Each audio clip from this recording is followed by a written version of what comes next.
Capitol Report is a production of Senate Media Services.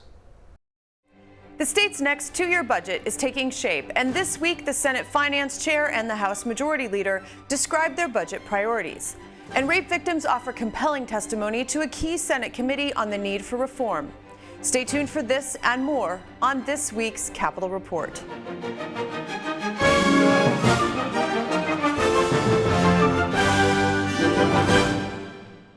Welcome to this week's program. I'm Shannon Loehrke. Both the House and the Senate have laid out their respective budget plans as the legislature begins work on an eventual agreement for the state's next two-year budget. Senate Finance Chair Julie Rosen joined me this week to talk about the Republican-led Senate's budget plan. Senate leaders like yourself have repeatedly stated your opposition to any tax increases due to the projected $1.6 billion surplus, as well as the $2.6 billion the state is expecting to receive from the feds. Which areas of the state budget need the greatest attention? Well, you could ask every chair of that division, and they would say that their area is the most important. Of course, our priority is protecting the vulnerable, our children, making sure education is a priority. The aging is always a priority. We did put a large amount of money into infrastructure. We think that's a focus that needs to happen. And then there's always little pieces of public safety. I mean, I don't mean that as little, but that's a focus, making sure that we provide the protection and we have a stable, ongoing support there. The broadband's an issue, always important, but I think really our education system is a priority also. And I'll get to education in just a minute, but let's talk about three things that were carved out in sort of the announcement of the Republican budget plan. Spending increases in transportation, jobs and economic development for COVID-19 recovery, and then you mentioned this already, broadband expansion. Why are these three in particular important? Well, it moves the state forward, and I think it's best for the state. And I did previously forget about job creation and improving the economy. That is probably number one. I mean, making sure that we get people back to work and we improve our economy and create a sustainable Minnesota going forward.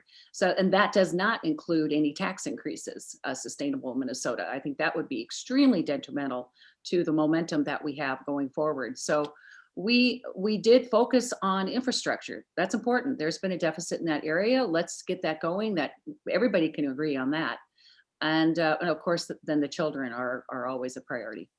And speaking of children, education is a big priority for your caucus. School kids have faced some enormous challenges. School districts have faced enormous challenges with the pandemic.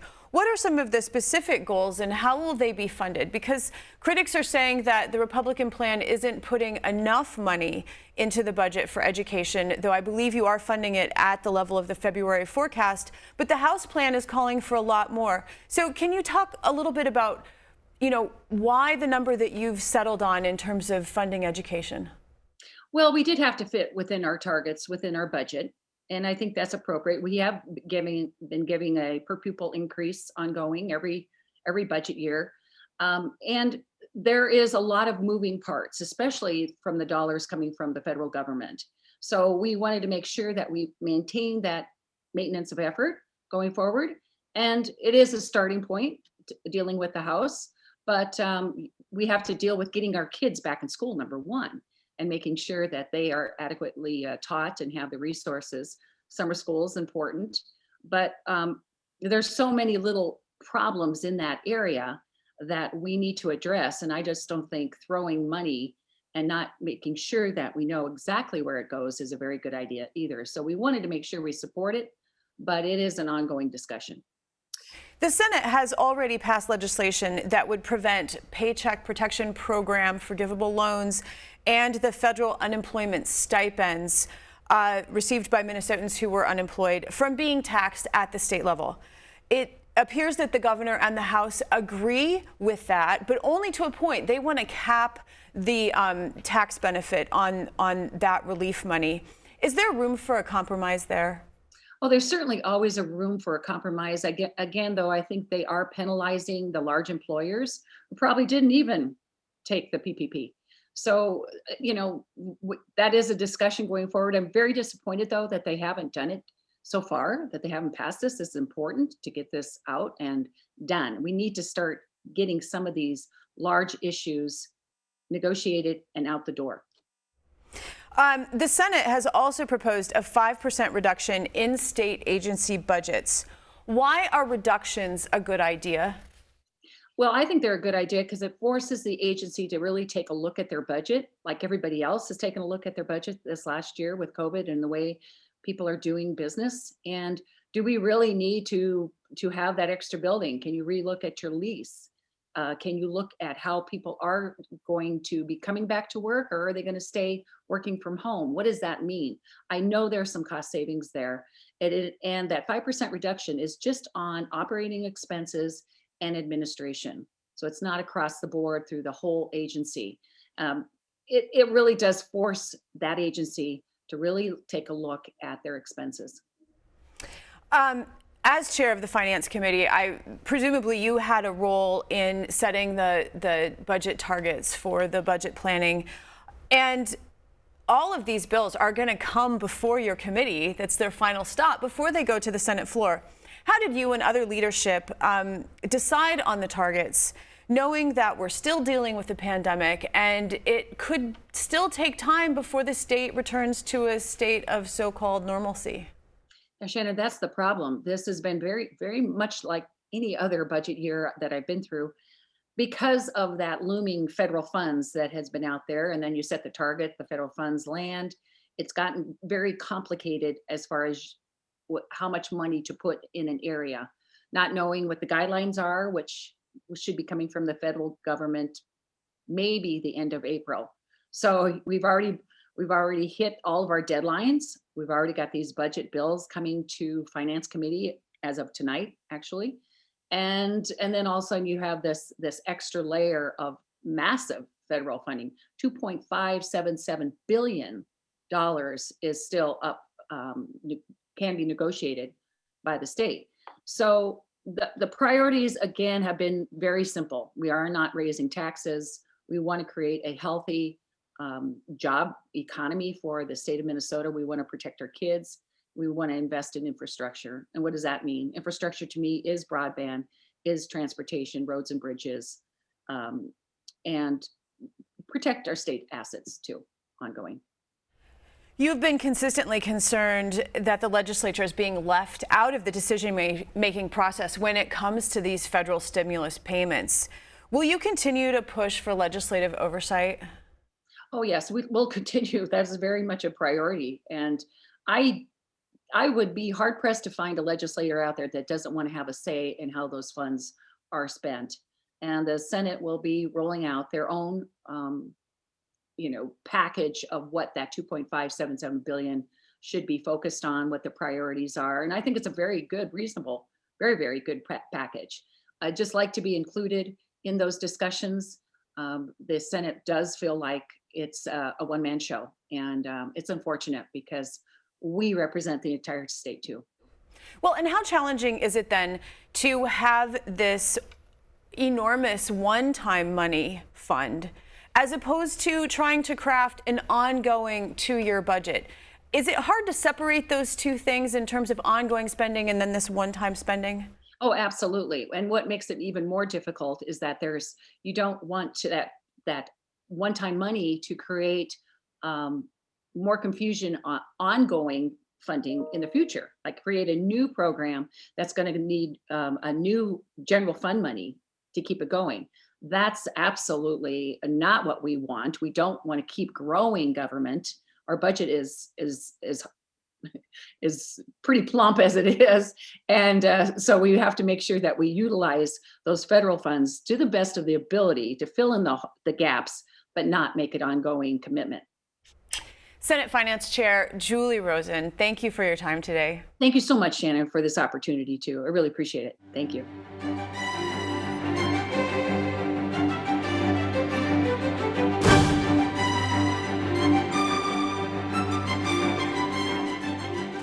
Lawmakers must agree on a budget for the next biennium by June 30th. The Republican-led Senate and the DFL-led House have begun passing their budget proposals. This week, I spoke with Majority Leader Ryan Winkler about the House's budget plan. Critics say that coming out of a pandemic with a projected surplus of $1.6 billion is not the time to raise taxes. The House budget plan proposes raising taxes on wealthy Minnesotans through the creation of a fifth income tax tier, as well as seeking to prevent multinational corporations from sheltering money in offshore accounts. Speaker Hortman called this raising progressive revenue. Why is increasing revenue necessary? We need to increase the investment that we are making in Minnesota's children, from early childhood and childcare through the K-12 system and on to higher education. Bottom line, Minnesota cannot be a successful state in the long run unless our kids come to the workforce ready to work and be productive. We have some of the worst racial disparities in the nation in educational outcomes. And as Minnesota becomes more diverse, our state can't afford to leave so many students behind. If you look at what we have done in education funding over the last 20 years, Minnesota has become very average. And we can't succeed as an average state. We have to be above average and do more for students than what we're doing right now. And so we are raising revenue because we need a sustained long-term investment in Minnesota's kids that goes beyond the flatlining in education that we've seen over the last couple of decades. Even a 2% and 2% increase in the education funding formula does nothing more than continue the status quo. We actually need to do more for Minnesota's kids. And can you go into some specific details? Because you're asking for about $1 billion more for education for the next biennium than the Senate plan is. In addition, you mentioned the 2% increase on the formula per year, but what else generally would that money spend to help address the disparities that have probably become even more apparent in the pandemic? Well, first of all, fortunately, through the action of President Biden and the Democrats in Congress, we have over $500 million in funding for childcare, high-quality childcare, and early childhood education. We know that going into the lives of kids when they're young and giving them the right kind of start in life pays dividends for decades. And so we need to make sure that we're investing early. We also need to make sure that our K-12 system not only can continue doing the job it's doing right now, but enhance its efforts to support Minnesota's kids, especially those who have an array of challenges that they're bringing to school that a generation ago didn't have. And finally, we can't saddle students with debt that is a real barrier to achieving higher education. We need more productive workers, and our education system needs to function from the very beginning through the very end to bring all students to the same level of accomplishment at a base level. And if we are creating barriers at a higher education level, we are just adding to the barriers faced by Minnesota's kids who are poor or first-time college students, kids who come from low-income communities, generally kids who are students of color who face many barriers. We just need to do a better job, and that's what our bills are focused on. There is an agreement with Republican-led Senate on not taxing the federal Paycheck Protection forgivable loans, as well as the additional federal stipend that people on unemployment received, to a point, because the Republicans would not tax that money across the board at the state level. But the House and the governor's plan does put a cap on that at $350,000 for PPP and $10,200 for unemployment. Why put a cap on the benefit? So for PPP, the fact of the matter is that very profitable, very large corporations received most of the money from the federal government, 68%. Minnesota has to decide whether providing a tax benefit to very large, very successful companies in this pandemic is where we should prioritize our resources. We are supporting small businesses. We are supporting businesses that struggled through the pandemic. We 100% fund small businesses and businesses that struggled. We are not funding large, successful corporations. On the unemployment insurance, it's the same. We are capping it based on what the federal level cap was, because the fact of the matter is that many people still managed to come and go through the pandemic with periods of unemployment, but we don't need to provide a benefit for those who ended up doing well. Other problem areas before the pandemic are likely worse now. Certainly they're more apparent, including a lack of affordable housing. You mentioned a lack of childcare in terms of education and early childhood funding. Also a lack of access to broadband. How does the House want to tackle those issues? Well, first and foremost, billions of federal dollars are coming into Minnesota because of President Biden and the Democratic Congress, which will help in all of these areas. Direct aid for housing, direct aid for childcare, and direct aid in a lot of different ways. In total, the total amount coming to Minnesota is something like $8 billion for all of these areas. So the first thing that we are doing is making sure that the federal funds will be spent in the best way possible, and then looking at where there are gaps and where Minnesota should fill in. But I think it's really important to understand that the budget that we are working on this legislative session is a long-term budget that we will be living with in the years to come, whether it's in education or housing. As we build a budget base that will be the foundation for future budget decisions, we are making a longer-term commitment. This federal money will come in, it'll wash over us, and it'll be gone at some point in time, and we will still then be left with the decisions that we are making this session. And so we want to get that right and make sure that our commitment is sustainable. And so speaking of the money that's going to come in, both the governor and the House have spoken of the importance of meaningful investments, as you just said, for those most impacted by COVID-19. So what are some of the mechanisms that could help workers who've lost their jobs or small businesses who've lost significant revenue to stay afloat and then hopefully thrive in the future? Well, first of all, throughout the pandemic, we prioritized small business. We provided a $200+ million package in December. And the reason we did that then is because we knew, or we had confidence, that the federal government was going to come forward with a much larger stimulus package to help those small businesses. That $200 million was essentially a lifeline to get them to the point where the federal money would come in. Now with $8 billion coming into Minnesota, we have confidence that the direct aid to small businesses, the unemployment extension, the tax benefits, the new round of stimulus checks, and the vaccine funding all will have a hugely positive effect in the economy. We're already seeing that. And so we will be looking at the effect of the federal funds, the federal action, to determine if there are shortcomings or missing areas where we need the state to step in and act. But based on what we're seeing from the president and from what we've seen out of this Congress, we actually believe that our economy is poised for significant growth and a very strong rebound for all businesses. Now, the pandemic, I think, is part of what quashed the ongoing debate over how to fund transportation projects in the state. But the House proposal is calling for a 5-cent per gallon gasoline tax to be added in over the next 4 years, plus higher motor vehicle taxes and a 0.5% transit sales tax in the metro area. Why is it important to raise dedicated funding for transportation projects? Transportation is just like education or healthcare. You can't get something for nothing. And if you expect something for nothing, you're likely to end up with nothing. And we have seen in transportation that we have not had a significant gas tax. We've had no gas tax increase since 2008.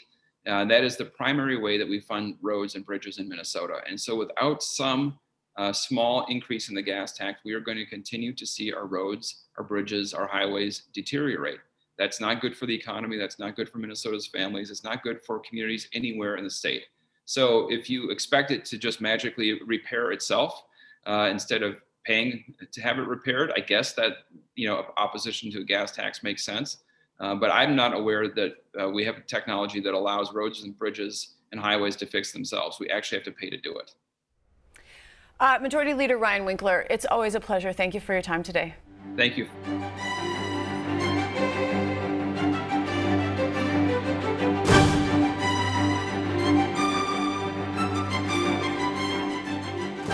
The Minnesota Supreme Court recently overturned a sexual assault conviction because the victim was voluntarily intoxicated, thereby failing to meet the threshold for mental incapacitation under state law. Lawmakers are now considering closing this loophole, and the Senate Judiciary Committee heard testimony this week. I'm a mother of 2 daughters, a wife, and a small business owner in Excelsior. On May 4th, 2019, I was raped when I spent the night at my childhood friend's house. My rapist was my childhood girlfriend's male roommate at the time. That night, this male roommate, who I'd never met, came home later in the evening. We spent some time together, and he had approximately 1 to 2 drinks. I was on medication prednisone at the time and underestimated the effects that both the wine and drugs would have on me. I became so intoxicated that I fell and broke a glass which led my girlfriend to put me to bed in her guest room. My next cloudy memory is of my rapist creeping into my bedroom, laying down in the bed alongside me, and kissing me while I pled with him repeatedly, "I'm married, I love my husband," through my tears. The morning I woke in a panic and was hysterical because I knew I had been assaulted. He denied ever being in my room to me, my girlfriend, and in the police reports.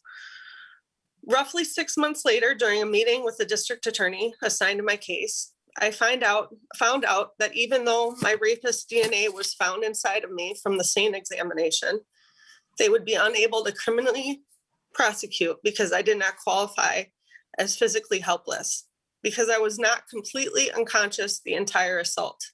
He would not be prosecuted whatsoever. I'm a middle school, high school, and college educator, and I'm also a survivor of drug-facilitated rape. My rape occurred on June 28th, 2019, committed by a man I had known for 4 years and considered a friend from a church that I had previously attended. I completed a SANE exam and reported my rape to Minneapolis Police Department, but the man that raped me was not charged. When I met with the prosecutor on my case to discuss why charges against my rapist were dropped, he informed me that it was a result of how the current rape laws are written. First, the state could not prove the use of force in the non-consensual act, as date rape drugs can be eliminated from the body within a couple of hours, making it extremely difficult for blood or urine samples to accurately detect the substances. Second, they cannot prove I was involuntarily intoxicated because I was voluntarily enjoying some cocktails that evening before I lost consciousness. Finally, because I lost consciousness, they cannot prove I was non-communicable during the act. In March of 2019, I attended a work conference. I'm an attorney by day with a very busy practice, and I decided to use the rare time that I had out of the office to extend my stay and visit with a family member. That family member invited me to go to a neighbor's house for a party. And to be honest, I was eager to extend my stay. I chose that evening to be a more carefree me, but unfortunately, she won't ever be back. Those choices that I made that night still haunt me because they were the last choices that I made for myself for the remainder of the evening. That night, while I was very intoxicated, I was raped. And the next morning, as I showered, the bruises and signs began to appear. And since then, I've gone over that evening and played my memories of the dizzy night on an endless loop to try to figure out more about the how and the why. This is my first time acknowledging my experience publicly. I screened myself out as an attorney of bringing my case forward because I looked at the law as it currently stands and thought, why would I go through this? We know that sexual violence is on the rise. In our state status of women and girls report for Minnesota published last fall, we saw an increase in the number of women who have experienced sexual violence since our last report 2 years prior. I'd like you to picture Target Field for a moment. It holds nearly 40,000 people. Now think about this reality. We could fill Target Field 18 times with the number of women who have experienced gender-based violence. That means at least 704,000 women in Minnesota, mothers, daughters, coworkers, sisters, are survivors of sexual violence. As a prosecutor, I have had to sit down with victims like those who bravely testified today, like the victims in Findlay, and have had to explain to them that it is not a crime in Minnesota for someone to take advantage of them while they were heavily intoxicated and chose to drink. That here in Minnesota, that isn't rape. A hospital will refuse to do a sexual assault exam on a patient who is too drunk to consent to the examination, and yet currently our laws do not make it a crime for someone to have sex with that same person in that severely intoxicated state. That is wrong, and the proposed amendment is the change we need to fix this. This change will give prosecutors greater discretion to consider the degree of intoxication. We can try to get justice for these victims and make our laws reflect what most of us instinctively understand, that a person who is demonstrably impaired is not a sexual opportunity.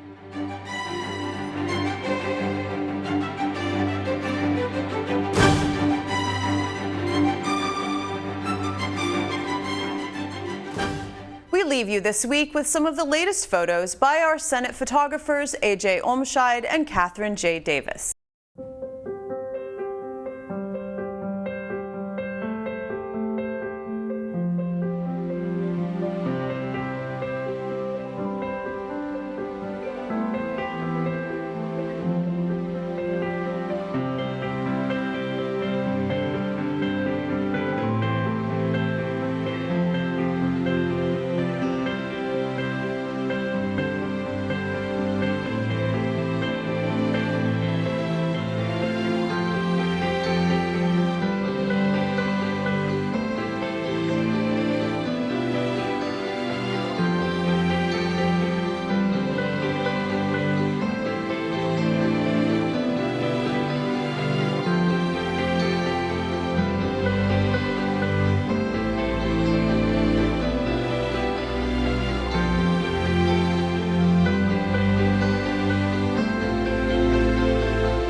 Join us again next week as we delve into more topics affecting Minnesotans. I'm Shannon Loehrke, and on behalf of all of us at Senate Media Services, thanks for watching.